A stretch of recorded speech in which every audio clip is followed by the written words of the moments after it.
उत्तराखंड में धर्म संसद इश्तियाल अंगेज तकारीर का तनाज़ा थमता नजर नहीं आ रहा। मामले की बाज़ाब्ता जांच होगी। मामले की जांच के लिए 5 रुकनी SIT की तश्कील दी गई है। SP सतह का अफसर मामले की जांच करेगा। DIG गढ़वाल किरण सिंह ने दावा किया है कसूरवारों के खिलाफ कार्रवाई की जाएगी।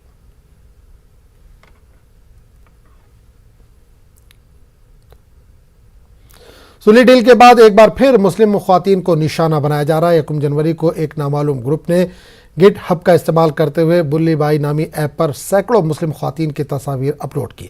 सोशल मीडिया पर ऑनलाइन ऐप पर तस्वीर अपलोड करने से सैकड़ों मुस्लिम ख्वातीन बराम हैं। इस मामले में दिल्ली के एक खातून सहाफ़ी ने दिल्ली पुलिस में शिकायत दर्ज कराई है। इसके बाद बुल्ली बाई ऐप के खिलाफ FIR दर्ज कर ली गई है। साथ ही शिवसेना के रुकन पार्लियामेंट ने मुंबई पुलिस से मामले की तहकीकात के साथ साथ मरकजी वजीर अश्विनी विष्णु से सख्त कार्रवाई का मुतालबा भी किया है। वहीं शिकायत का जवाब देते हुए दिल्ली पुलिस ने हफ्ते को ट्विटर पर कहा था कि इन्होंने इस मामले का नोटिस लिया है और मुतालिका हुक्काम को कार्रवाई करने को कहा गया है। वादे है कि पिछले साल से सिली बाई ऐप पर सिली डील्स को लेकर एक तनाज़ा खड़ा हुआ था।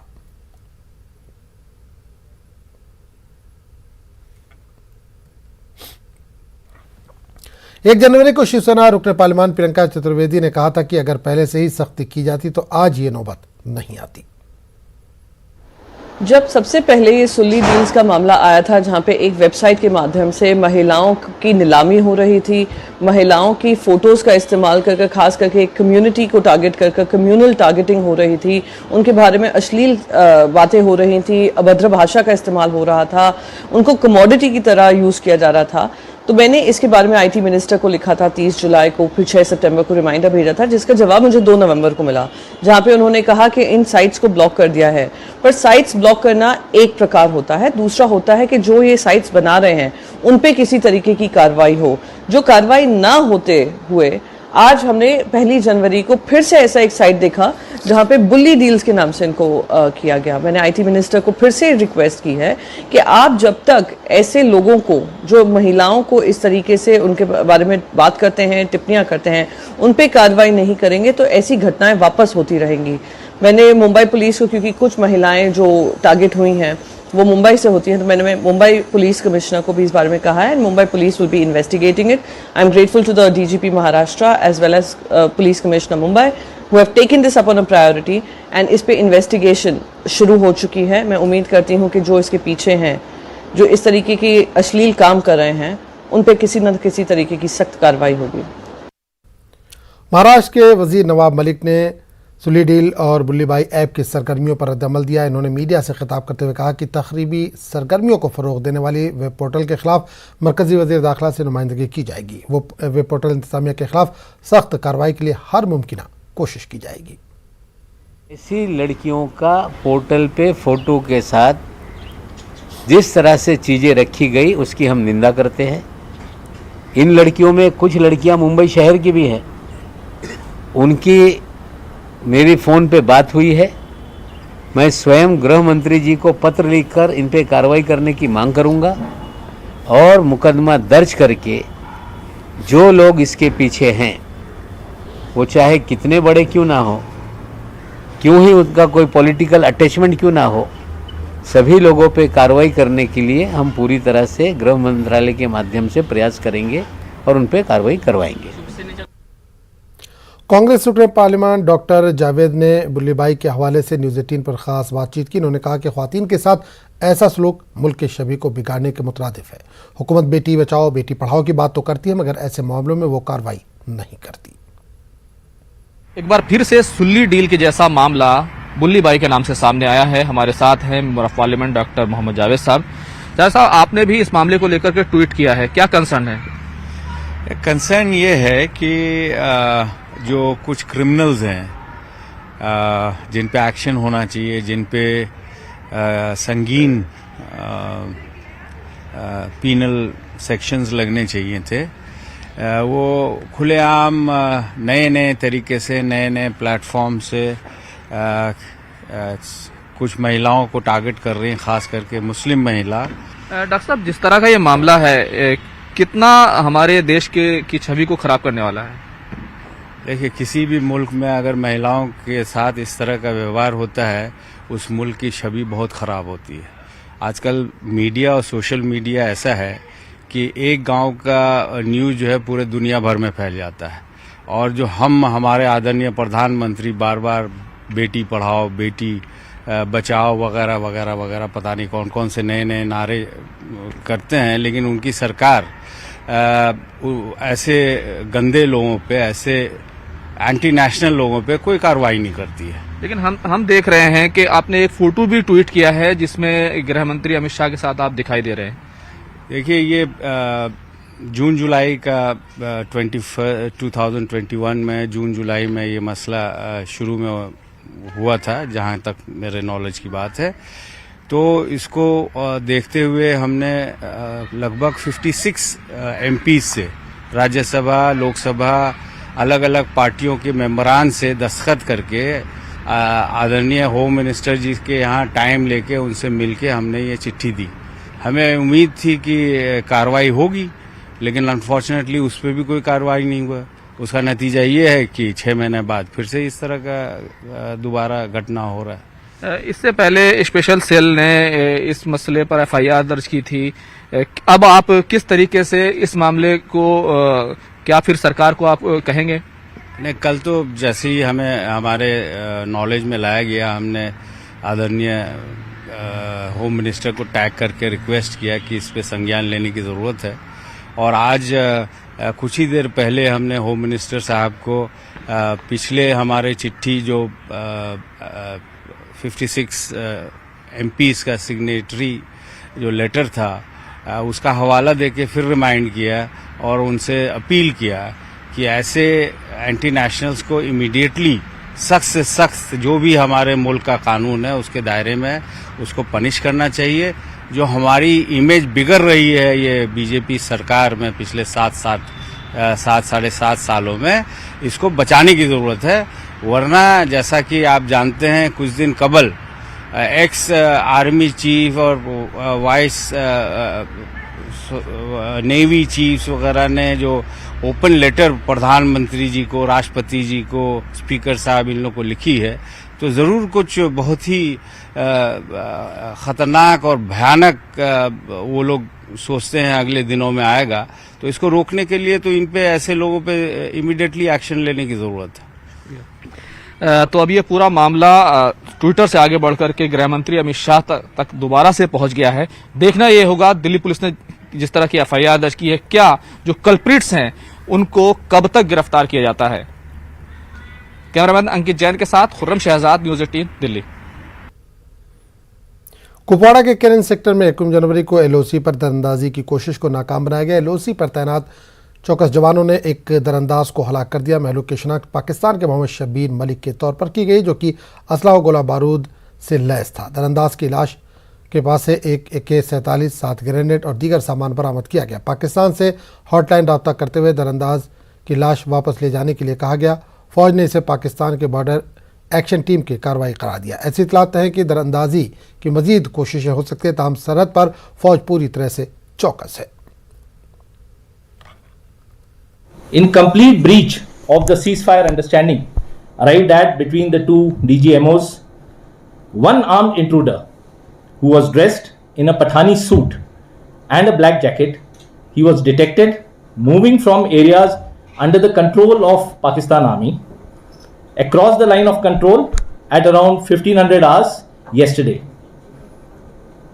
Ambushes were laid along the likely routes that could be adopted by the intruder, and movement was tracked and followed, and the infiltrator was eliminated once the ambush was sprung. The body of the slain infiltrator was recovered along with one AK-47 and large quantities of ammunition, including 7 hand grenades. The surveillance of the area is still in progress, denying any exploitation of the bad weather conditions prevailing in the area, and the operation is still ongoing. A search operation of the belongings have revealed a Pakistan national identity card, which you can see with his name written there, Mohammad Shabir Malik, and vaccination certificates also, which is issued by the Ministry of National Health Services Regulation and Coordination, the Government of Pakistan. Samajwadi party के सरबराह अखिलेश यादव ने लखनऊ में विजय यात्रा निकाली। इन्होंने यात्रा के मौके पर मीडिया से बात करते हुए कहा कि समाजवादी पार्टी के दौर में रियासत की तरक्की के लिए कई अहम इक़दाम किए गए और हर तबके के लोग समाजवादी पार्टी के साथ हैं। यह वो स्थान है जहां पर आज के समय पर आधुनिक और वेल प्लान्ड टाउन कैसे बनता है। यहाँ पर जहाँ ट्रेनिंग इंस्टीट्यूट बनी थी अधिकारियों के लिए, SCL का बहुत बड़ा यहाँ पर कैंपस बना है, स्टेडियम बने हैं, मॉल्स बने हैं, कैंसर इंस्टीट्यूट बनी है, वहीं संस्कृति स्कूल भी बना है। एक आधुनिक और लखनऊ और शहरी विकास कैसे होता है, एक उसका उदाहरण है ये। साथ ही साथ क्योंकि आज भगवान परशुराम के मंदिर में जाकर के भगवान परशुराम के दर्शन करने के लिए मुझे बुलाया गया है, उस कार्यक्रम में मैं शामिल होने जा रहा हूँ। हमारी पार्टी के बड़ी संख्या में सभी वरिष्ठ नेता हैं, सभी ब्राह्मण समाज से जुड़े लोग हैं, जिसमें कि खबरों का सिलसिला जारी रहेगा, लेकिन एक छोटे से वक्फे के बाद।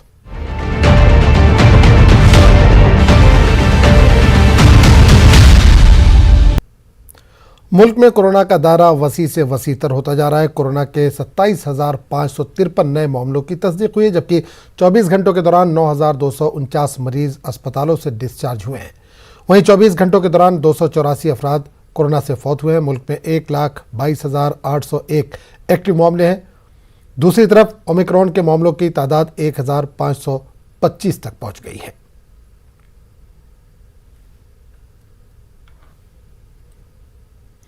दिल्ली के वजीर आला अरविंद केजरीवाल ने दिल्ली में प्रेस कॉन्फ्रेंस की। इन्होंने मीडिया से बात करते हुए कहा कि रोज बरोज कोरोना मामलात में इजाफा हो रहा है। किसी भी शहरी को परेशान होने पर अमल करने की आवाम से अपील की है कि केसेस तो बढ़ रहे हैं, लेकिन चिंता की कोई बात नहीं है, पैनिक होने की कोई बात नहीं है। दिल्ली में आज दिल्ली सरकार 37,000 कोरोना के ऑक्सीजन बेड्स की तैयारी करके बैठी है कि अगर जरूरत पड़ेगी तो हम 37,000 बेड्स हमारे पास तैयार हैं। बिल्कुल भी हम लोगों को चिंतित ना करें, जिम्मेदार रहना है, मास्क पहनना है, सोशल डिस्टेंसिंग करनी है, साबुन से हाथ धोने हैं, पैनिक नहीं करना, चिंता नहीं करनी। एक तो ये कोरोना बहुत ही माइल्ड है, बहुत ही माइल्ड है। दूसरा, आपकी सरकार पूरी तरह से तैयार है। तेलंगाना में कोरोना और ओमिक्रॉन के मामलात में इजाफे के पेश नज़र हुकूमत ने नए गाइडलाइंस जारी किए हैं। तेलंगाना के चीफ सेक्रेटरी सोमेश कुमार ने आला सतही इजलास के बाद एक जियो जारी किया। 10 जनवरी तक रियासत भर में अवामी रैलियों, समाजी, सियासी और मजहबी प्रोग्रामों पर पाबंदी आयद की गई है। दुकान, शॉपिंग मॉल और बसों पर दीगर अवामी मुकामात पर मास्क का इस्तेमाल लाजमी करार दिया गया। इसके अलावा समाजी फासले को ज़रूरी करार दिया गया। मास्क न लगाने पर 1,000 रुपये जुर्माना आयद किया जाएगा। सैनिटाइजेशन व दीगर एहतियाती इक़दाम को इख्तियार करने की हुकूमत की जानिब से आवाम से अपील की गई है।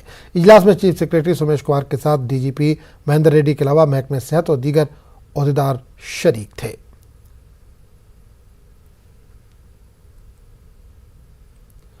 आंध्र प्रदेश के वज़ीर आला जगनमोहन रेड्डी कल दिल्ली का दौरा करने वाले हैं। अपने दौरे दिल्ली के दौरान जगनमोहन रेड्डी वज़ीर आज़म नरेंद्र मोदी के अलावा अमित शाह और दीगर वज़रा से मुलाकात करने वाले हैं। वज़ीर आज़म से मुलाकात के दौरान दोनों तेलुगु रियासतों के बीच जारी आबी तनाज़े के अलावा रियासत की तकसीम के वादों की तकमील और दीगर बातों पर बातचीत होगी। ज़राए के इतलात के मुताबिक वज़ीर आज़म नरेंद्र मोदी और अमित शाह से मुलाकात का वक्त तय है।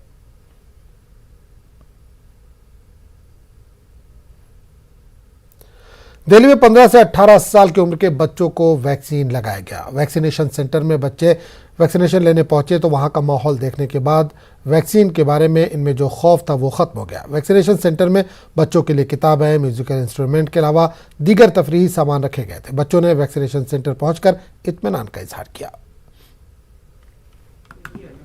तो उन बच्चों को किस तरह की क्या चीज़ें पसंद है, उनकी क्या शौक होते हैं, उन्हीं चीज़ों को ध्यान में रखते हुए उनके लिए सभी चीज़ों का इंतजाम यहाँ पे किया गया है। तो अलग से यहाँ पे उनके लिए वैक्सीनेशन सेंटर बना है, जिसमें उनका ऑब्जर्वेशन रूम अलग से, उस ऑब्जर्वेशन रूम में जैसे कि अडल्ट्स को आधा घंटा बैठना होता है, वैसे ही बच्चों को आधा घंटा बैठना होता है। तो वहाँ पर उनके लिए बुक्स वगैरह रखी गई है, म्यूजिकल आइटम्स वगैरह रखे गए हैं और वो सभी चीज़ें रखी गई है। और उसके बाद हमने उनके लिए कुछ एक रिटर्न गिफ्ट भी रखा है कि बच्चे जब वैक्सीन लगा लें तो उसके बाद उनको एक गिफ्ट भी मिलेगा। तो हमने मतलब पॉजिटिव एक्सपीरियंस ही रहेगा जिस तरह यहाँ पे एनवायरनमेंट बनाया हुआ है। मतलब पहले कोविड को लेके तो बहुत ज़्यादा नेगेटिव थॉट्स आ रहे थे कि मतलब कैसा रहेगा और इन्फेक्शन बहुत ज़्यादा फैल रहा है। तो अब यहाँ पे आके काफ़ी अच्छा लग रहा है।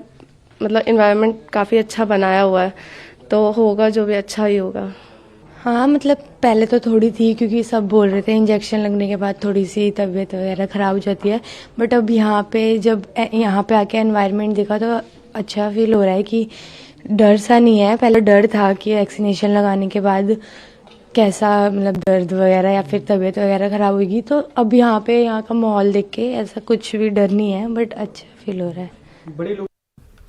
कर्नाटक के तारीखी शहर बीजापुर में मौजूद गोल गुंबद को देखने के लिए बड़ी तादाद में सयाह यहां आ रहे हैं। नए साल और वीकेंड की छुट्टियां गुजारने के लिए मुल्क के मुख्तलिफ रियासतों से सयाह बीजापुर पहुंचकर आदिल शाही दौर की इमारतों का दौरा कर रहे हैं।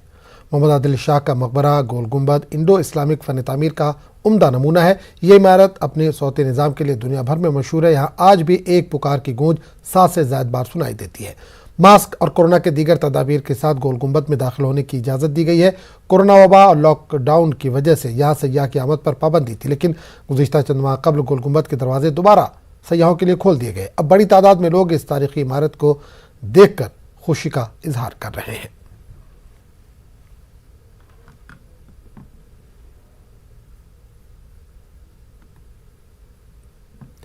कर्नाटक के यादगीर में 10वीं जमात में उम्दा मुजाहरा करने वाले उर्दू मीडियम तलबा को अवार्ड से नवाजा गया। अंजुमन मोहिबान उर्दू यादगीर के ज़ेर एहतमाम मुनक़िदा इस प्रोग्राम में ज़िले के मुख्तलिफ उर्दू मीडियम हाई स्कूल्स के तलबा और तलबात ने हिस्सा लिया। इस मौके पर अवार्ड देने के अलावा तहनीत पेश करते हुए तलबा की हौसला अफजाई भी की गई।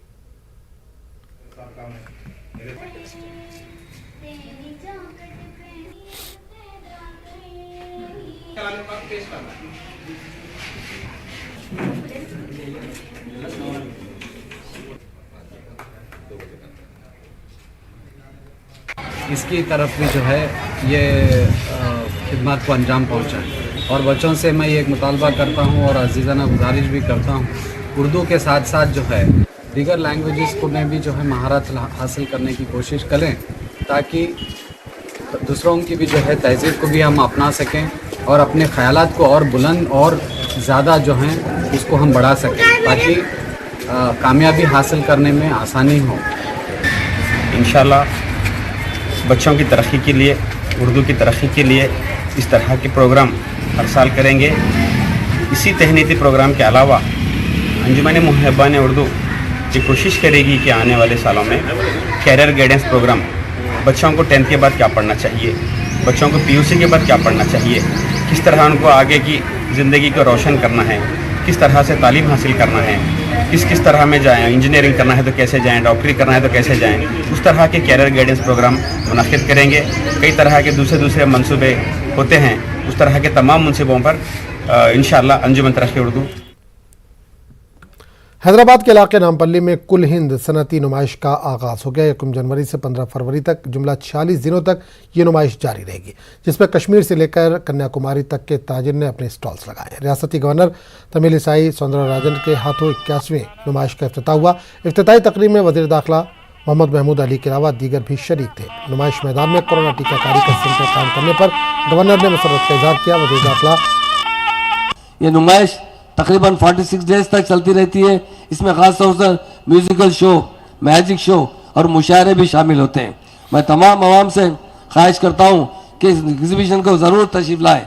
यहाँ पर बहुत अच्छे मशहूर, यहाँ की हलीम बहुत मशहूर है, यहाँ की आइसक्रीम बहुत मशहूर है। बहुत से लोग दूर से आकर यहाँ पर चाट भंडार खाते हैं। सारे लोग, स्टॉल्स के लोग यहाँ बैठे हैं, उनको मैं मुबारकबाद देता हूँ। मैं यही चाहूँगा कि जो भी यहाँ के लोग हैं ज़रा सा डिस्टेंस मेंटेन कीजिए, क्योंकि आप जानते हैं 3rd फेज आने का डर है।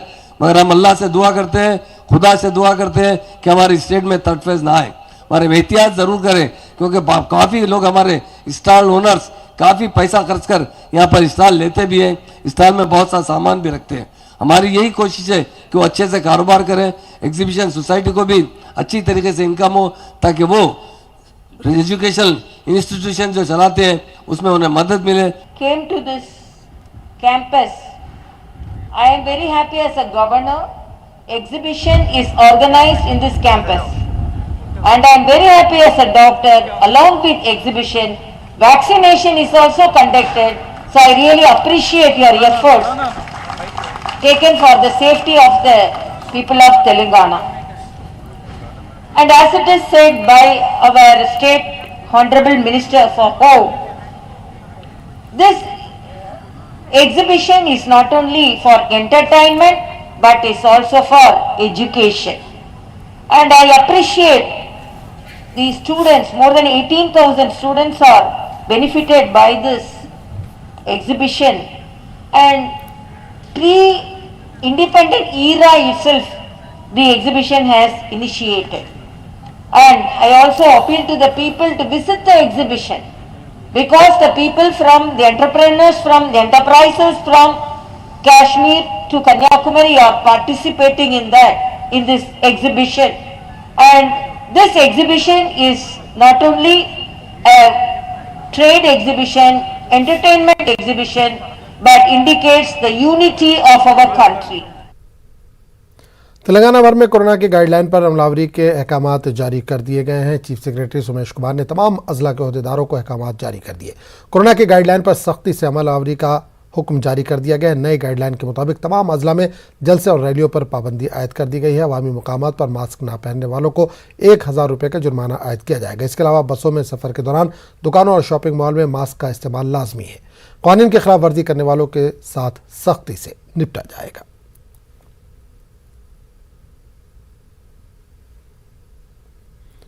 तेलंगाना में कोरोना वायरस के 317 नए केस दर्ज किए गए हैं। वहीं कोरोना के नए वेरिएंट ओमिक्रॉन के भी 12 नए मामले सामने आए। महकमे सेहत की रिपोर्ट के मुताबिक रियासत भर में 28,886 अफराद का कोरोना कल टेस्ट किया गया, जिसमें से 317 नए केस दर्ज हुए हैं। ग्रेटर हैदराबाद के हुदूद में सबसे ज़्यादा 217 नए मामले सामने आए। ज़िला रंगारेड्डी में 26 और मलकाजगिरी में 18 मामले दर्ज हुए हैं। महकमे सेहत के अहदेदारों ने बताया कि कल ओमिक्रॉन के 12 नए मामले सामने आए।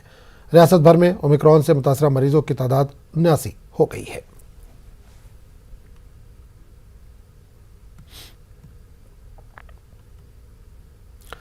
कोरोना वबा के दौरान बाहमी इमदाद और इंसार का जज्बा मुस्तहकम हुआ। मुल्क इस वबा से मुत्तहिद होकर मुकाबला कर रहा है। टीकाकारी के ऐलान के बाद हम बेहतर ताउन करें, जिससे हम कोरोना को मात देने की जानिब कदम बढ़ा सकें। नेटवर्क की टीम इस मुहिम में हर कदम पर आपके साथ रहेगा। जब तक सभी महफूज नहीं, तब तक कोई महफूज नहीं होगा। इसी सोच की बुनियाद पर हमारी मुहिम संजीवनी का मकसद ये यकीनी बनाना है कि वैक्सीन पाना सभी हिंदुस्तानियों का हक है।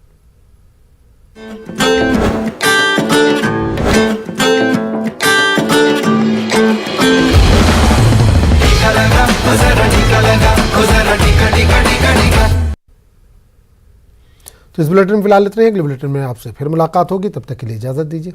आदाब।